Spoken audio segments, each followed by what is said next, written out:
ಅತ್ಯಾಚಾರಿ ಆರೋಪಿಯನ್ನು ಬಂಧಿಸದೇ ಇರುವ ಜಯಪ್ಪ ನಾಯಕನನ್ನು ಅಮಾನತುಗೊಳಿಸಲೇಬೇಕು. ಆರೋಪಿಯನ್ನು ಬಂಧಿಸಲೇಬೇಕು. ಬೇಕೇ ಬೇಕು. ಎಸ್ಸಿ ಎಸ್ಟಿಗಳಿಗೆ ಅನ್ಯಾಯ ಮಾಡುತ್ತಿರುವ ಸಿಪಿಐ ಜಯಪ್ಪ ನಾಯಕನನ್ನು ಅಮಾನತುಗೊಳಿಸಲೇಬೇಕು. ಒಂದು ಹೆಣ್ಣು ಮಕ್ಕಳಿಗೆ ನ್ಯಾಯ ಕೊಡಿಸಿದ ಜಯಪ್ಪ ನಾಯಕನನ್ನು ಅಮಾನತುಗೊಳಿಸಲೇಬೇಕು. ಆರೋಪಿಯನ್ನು ಪರಾರಿಯಾಗಲು ಸಹಕರಿಸಿರುವ ಜಯಪ್ಪ ನಾಯಕನನ್ನು ಅಮಾನತುಗೊಳಿಸಲೇಬೇಕು. ಎಸ್ಟಿ ಎಸ್ಟಿಗಳಿಗೆ ನ್ಯಾಯ ಸಿಗದ ಡಿಸಿಆರ್ ಪೊಲೀಸ್ ಠಾಣೆಯನ್ನು ಮುಚ್ಚಲೇಬೇಕು. ಆಗ್ತಾ ಬಂತು. ಇವತ್ತಿನವರೆಗೂ ಕೂಡ ಆರೋಪಿ ಎಲ್ಲದಂತೇಳಿ ಪತ್ತೆ ಮಾಡೋಕ್ಕಾಗಿಲ್ಲ. ಇವರಿಗೆ ಪದೇ ಪದೇ ಏನು ಹೇಳ್ತಾರಮ್ಮ ರಾಜಿ ಆಗಲಿ ಅಂತ.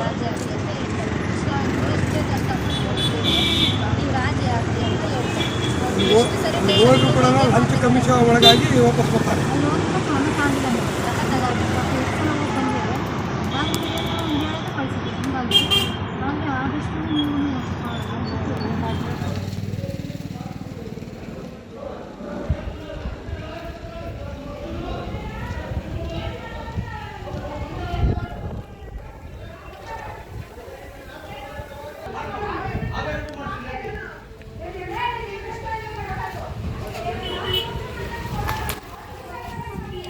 ಸರ್, ನನಗೆ ಜಯಂತ್ ಕುಮಾರ್ ಅನ್ನೋರಿಂದ ಅನ್ಯಾಯ ಆಗಿದೆ. ಜಾತಿ ನಿಂದನೆ ಮತ್ತು ಅತ್ಯಾಚಾರ. ಸರ್, ಜಯಂತ್ ಕುಮಾರ್ ಅನ್ನೋರು ನನಗೆ ಪರಿಚಯ ಆಗಿದ್ದು, ನನ್ನ ಗಂಡ ಅವ್ನ ಕಂಪ್ನಿ ಕೆಲ್ಸಕ್ಕೆ ಹೋಗೋನು. ಗಾಡ್ಸನ್ ಫಾರಮ್ ಅಂತ ಒಂದು ಕಂಪ್ನಿ ಬೆಂಗಳೂರಲ್ಲಿದೆ ಸರ್. ಅಲ್ಲಿ ನನ್ನ ಗಂಡ ಮೆಡಿಕಲ್ ರೆಪ್ಪಾಗಿ ಕೆಲ್ಸಕ್ಕೆ ಸೇರ್ಕೊಂಡ್ರು. ಸುಮಾರು ಒಂದು 8 ತಿಂಗಳಿಂದ ಕೆಲಸ ಮಾಡ್ತಿದ್ರು ನಮ್ಮ ಮನೆಯವರು. ಅವರು ಸ್ವಲ್ಪ ಡ್ರಿಂಕ್ಸ್ ಪಾರ್ಟಿ ಸರ್. ನಮ್ಮ ಮನೆಯವರು ಡ್ರಿಂಕ್ಸ್ ವೀಕ್ನೆಸ್ ನೋಡ್ಕೊಂಡು ನನಗೆ ಹಿಂಗೆ ನಿನ್ನ ಗಂಡ ಕೆಲ್ಸಕ್ಕೆ ಹೋಗ್ತಕ್ಕೆಲ್ಲ ಹಿಂಗೆ ಕುಡಿತಾನೆ ಹಾಗೆ ಹೀಗೆ ಅಂತೇಳಿ ಪ್ರತಿಯೊಂದಕ್ಕೂ ಫೋನ್ ಮಾಡೋನು ಸರ್. ನಾನು ನಮ್ಮ ಮನೆಯವರು ಹೀಗೆ ಅಂದ್ಕೊಂಡು ನಾನು ತಲೆ ಕೆಡಿಸ್ಕೊಂಡಿದ್ದೆ. ಹಿಂಗೆ ಸುಮ್ಮನೆ ಆಗ್ತಿದ್ವಿ, ಮಾತಾಡ್ತಿದ್ವಿ. ಆಮೇಲೆ ಸರ್, ಸೆಪ್ಟೆಂಬರ್ 10ನೇ ತಾರೀಕು ನಿನ್ನ ಗಂಡ ಕುಡಿದು ತಲೆ ಸುತ್ತ ಬಂದುಬಿದ್ದು ತಲೆ ಹೊಡ್ಕೊಂಡಿದ್ದಾನೆ. ಶಿರಾ ಹಾಸ್ಪಿಟ್ಲಿಗೆ ಸೇರಿಸಿದ್ದೀನಿ. ನೀವು ಬರ್ರಿ ಅಂತ ಹೇಳಿ ನನಗೆ ಬೆಳಗ್ಗೆ 9:09 ಫೋನ್ ಬಂತು ಸರ್. ಜಯಂತ್ ಕುಮಾರಿಂದ ಫೋನ್ ಬಂತು. ನಾನು ಗಾಬರಿಯಾಗಿ ನಮ್ಮ ಮನೆಯವ್ರಿಗೆ ಹುಷಾರಿಲ್ಲ ಅಂತ ಹೇಳಿ ಹೊರಗೆ ಬಂದೆ. ಅಲ್ಲಿ ಹೊರಗೆ ಬರ್ತಿದ್ದಂಕಲೇ ಅಲ್ಲೇ ಕೆಟ್ಟದಾಗೆಲ್ಲ ಬೈದೆ ಸರ್. ಮಕ್ಕಳನ್ನ ಮದುವೆ ಆಗಿದೆಯಾ, ನಿಮ್ಮ ಮಾವ ಒಬ್ಬಲ್ಲ ಮಗ, ಇಂಥ ದಲಿತರು ಕೀಳ್ ಜಾತಿಯಲ್ಲಿ ಮದುವೆ ಆಗಿದೆಯಲ್ಲ, ನಿನಗೆ ಯಾರು ಸಿಗ್ಲಿಲ್ವಾ ಇಂಥವ್ರನ್ನ ಮದುವೆ ಆಗೋದು ಬಿಟ್ಟು, ಇಂಥ ಜಾತಿ ಮದುವೆ ಆಗಿದೆಯಾ ಅಂತ ಹೇಳಿ ಕೆಟ್ಟದಾಗ ಅಲ್ಲೇ ಬೈದರು. ಅಲ್ಲಿ ಒಂದು 3 ಜನ ಇದ್ರು ಸರ್. ಅವ್ರು ಹಂಗೆ ಜಗಳ ಮಾಡಿ ಹಂಗೆ ಹೆಣ್ಮಕ್ಳಿಗೆಲ್ಲ ರೋಡಲ್ಲಿ ಬೈಸ್ಬೇಡ, ಕಂಡಂತೂ ಹುಷಾರಿಲ್ಲ ಅಂತ ಹೇಳ್ತಿಲ್ಲ, ಕರ್ಕೊಂಡು ಹೋಗು ಅಂತ ಹೇಳಿ ಅಲ್ಲಿಂದ ಕಳಿಸಿದ್ರು ಸರ್. ಅಲ್ಲಿ ಶಿರಾ ಹಾಸ್ಪಿಟ್ಲಿಗೆ ಕರ್ಕೊಂಡು ಹೋಗೋದು ಬಿಟ್ಟು ಒಂದು ಲಾಡ್ಜ್ ಹತ್ರ MTR ಲಾಡ್ಜ್ ಹತ್ರ ಕರ್ಕೊಂಡು ಹೋದ.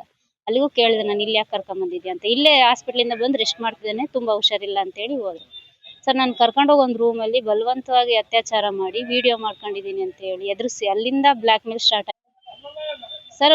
ಸುಮಾರು ನನ್ನ ಫೋನು ಕಸ್ಕೊಂಡ್ಬಿಟ್ಟ ಸರ್ ಅಲ್ಲಿ ರೂಮಲ್ಲಿ. ನನಗೆ ಫೋನು ಸಹ ಕೊಡಲಿಲ್ಲ. ಯಾವುದೇ ರೀತಿ ನನಗೆ ಹೊರಗೆ ಹೋಗೋಕ್ಕೂ ಬಿಡಲಿಲ್ಲ. ಆಮೇಲೆ ಫೋನ್ ಮಾಡಿ ಯಾರಿಗಾರು ಹೆಲ್ಪ್ ಕೇಳೋಣ, ನಮ್ಮ ಮನೆಯವ್ರಿಗೆ ಕೇಳೋಣ ಅಂದ್ರು ನಾನು ಫೋನು ಸಹ ಕೊಡಲಿಲ್ಲ. ಫೋನ್ ಕಸ್ಕೊಂಡು ಇಟ್ಕೊಬಿಟ್ಟ. ಸುಮಾರು 4 ಗಂಟೆಗೆ ಹೊರ ಬಂದೆ ಸರ್. ಅದಾದ್ಮೇಲೆ ನನಗೆ ಅತ್ಯಾಚಾರ ಮಾಡಿ ಆದ್ಮೇಲೆ ಆತ ಸುಮ್ಮನೆ ಅವ್ನ ಪಡೆಗೆ ಅವ್ನು ಮಲಗಿಬಿಟ್ಟ, ಫೋನ್ ಕಸ್ಕೊಂಡು. ಅವ್ನದ್ದೇನೋ ವರ್ಕ್ ಇತ್ತು ಮಾಡ್ಕೊಂಡ. ನನಗೆ ಅಲ್ಲೇ ಅಳ್ತಿದ್ರು ಸಹ ಹೊರಗೆ ಬಿಡಲಿಲ್ಲ, ಗೋಳಾಟಿದ್ರು, ಹೊರಗೆ ಬಿಡಲಿಲ್ಲ ಸರ್ 4 ಗಂಟೆವರೆಗೆ.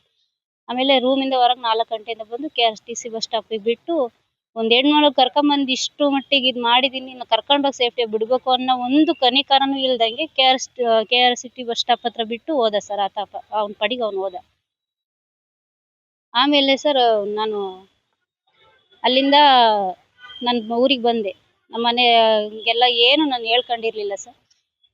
ನನ್ನ ಹಣೆ ಬರದಲ್ಲಿ ನಡೆದಿರೋದೊಂದು ಕೆಟ್ಟ ಘಟನೆ. ಈ ಥರ ವಿಡಿಯೋ ಎಲ್ಲ ಹಿಡ್ಕೊಂಡು ಬ್ಲ್ಯಾಕ್ ಮೇಲ್ ಮಾಡ್ತಿದ್ದಾನೆ. ಆಮೇಲೆ ವಿಚಾರ ಬಂದರೆ ನಂದು ಫಸ್ಟೇ ಲವ್ ಮ್ಯಾರೇಜ್ ಸರ್. ನಮ್ಮ ಮನೆಯವ್ರು ಲಂಬಾಣಿಸು, ನಾನು ನಾಯಕರು. ನನ್ನ ತವ್ರ ಮನೇಲಿ ನನಗೆ ಯಾವುದೇ ರೀತಿ ಇದಿಲ್ಲ ಸರ್. ಈಗಲೂ ಸಹ ಸತ್ತಾಳೋ ಇದ್ದಾಳೋ ಅಂತ ಸಹ ನಮ್ಮ ಮನೇಲಿ ಒಂದು ಫೋನ್ ಮಾಡಲ್ಲ.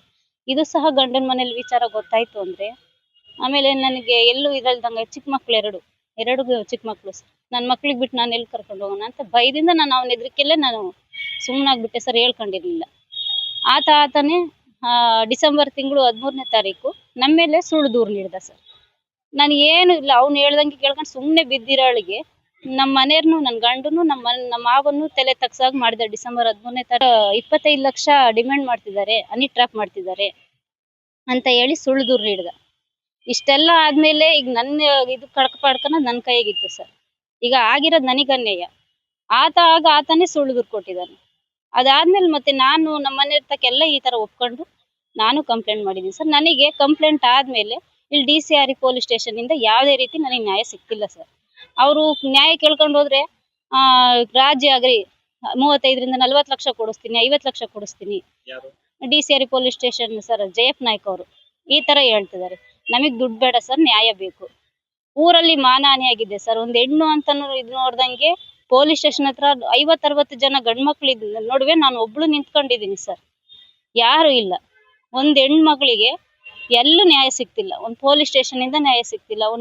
ಯಾರ ಕಡೆಯಿಂದನೂ ನ್ಯಾಯ ಸಿಗ್ತಿಲ್ಲ. ಇಲ್ಲಿಂದ ಮಹಿಳಾ ಆಯೋಗಕ್ಕೆ ಹೋಗಿದ್ದೀನಿ, ಅಲ್ಲಿ ಕೊಟ್ಟಿದ್ದೀನಿ.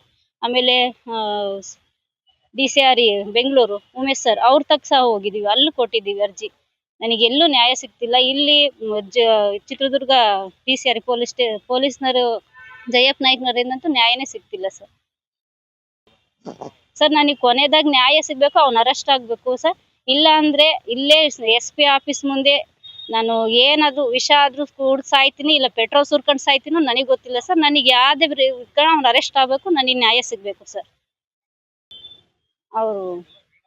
ಅವ್ರ ತಮ್ಮ ಸರ್, ಸಹೋದರ ಅವರು ಪೊಲೀಸ್ ಸರ್. ಅವ್ರು ಬೆಂಗಳೂರಲ್ಲಿ ಅವ್ರದ್ದು ಪೂರ್ತಿ ಸಪೋರ್ಟ್ ಇದೆ ಸರ್ ಅವನಿಗೆ, ಜಯಂತ್ ಕುಮಾರಿಗೆ.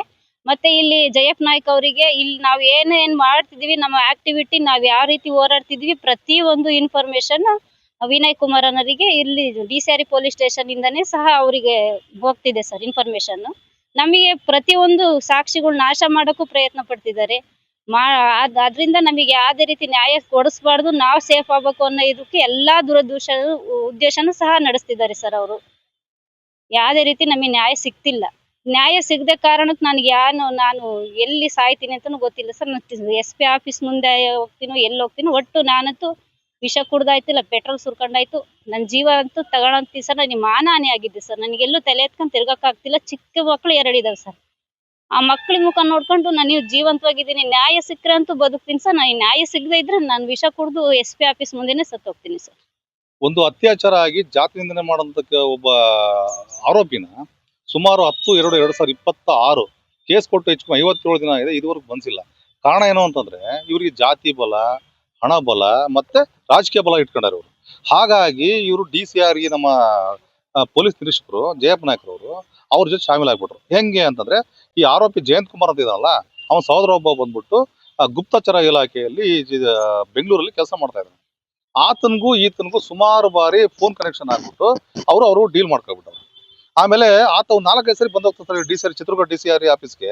4-5 ಸರಿ ಬಂದ್ ಹೋಗಿದ್ದಾನೆ. ಯಾಕೆ ಬಂದ ಅವನು? ಈಗ ಆತ ತಮ್ಮನ ಮೇಲೆ ಆರೋಪ ಇರ್ಬೇಕಾದ್ರೆ ಆತ ಇಲ್ಲಿ ಬರೋಂತ ಅವಶ್ಯಕತೆ ಏನಿದೆ?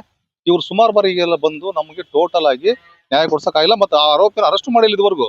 ಆ ವಿಚಾರವಾಗಿ ನಾವೇನ್ ಮಾಡಿದ್ವಿ, ಮಾನ್ಯ ನಮ್ಮ ಮಹಾ ನಿರ್ದೇಶಕರಾದಂತ ಸನ್ಮಾನ್ಯ ಯಾರು ನಮ್ಮ ಉಮೇಶ್ ಸರ್ ಹತ್ರ ಹೋಗಿದ್ವಿ. ಮೊನ್ನೆ 1-2-3 ದಿನ ಮುಂಚೆ ಹೋಗಿ ಅವ್ರಿಗೂ ರಿಕ್ವೆಸ್ಟ್ ಕೊಡಿ, ಸರ್ ಹಿಂಗ ಆಗಿದೆ, ನ್ಯಾಯ ಕೊಡಿಸ ಸರ್. ನೀವು ಈಗ ಇರೋದೇ ನಿಮ್ಮ ಇಲಾಖೆ ಇರೋದೇ ನಮ್ಮ ಅಟ್ರಾಸಿಟಿಗಳು ಇದೆಲ್ಲ ಆದಂತ ದಲಿತರಿಗೆ ನ್ಯಾಯ ಕೊಡಿಸೋಂಥದ್ದು ನಿಮ್ಮ ಇಲಾಖೆ.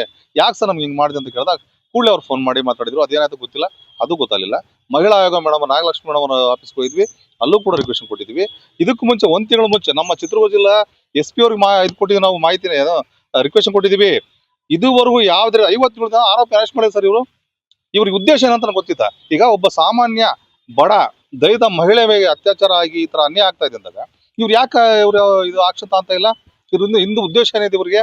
ಇದೇ ಯಾವುದೇ ಕಾರಣಕ್ಕೂ ಈ ಕೇಸಲ್ಲಿ ಜಯಪ್ಪ ನಾಯ್ಕನವರು ಇದು ಮಾಡಿಲ್ಲ, ಏನೋ ಆಕ್ಷನ್ ತಗೊಂಡಿಲ್ಲ. ಆತನ್ನು ಅಮಾನತುಗೊಳಿಸ್ಬೇಕು. 2ನೇದು ಬಂದ್ಬಿಟ್ಟು ಆ ಆರೋಪಿಯ ಅಣ್ಣ ಜಯಂತ್ ಕುಮಾರ್ ಅಣ್ಣ ವಿನಯ್ ಕುಮಾರ್ ಅಂತ ಹೇಳಿ ಆತನ್ನು ಅಮಾನತು ಮಾಡ್ಬೇಕು ಸರ್. ಅವ್ರನ್ನ ಅಮಾನತು ಮಾಡ್ಬಿಟ್ಟು ಈ ಪ್ರಕರಣವನ್ನ ಸಂಪೂರ್ಣ ತನಿಖೆ ಮಾಡಬೇಕು.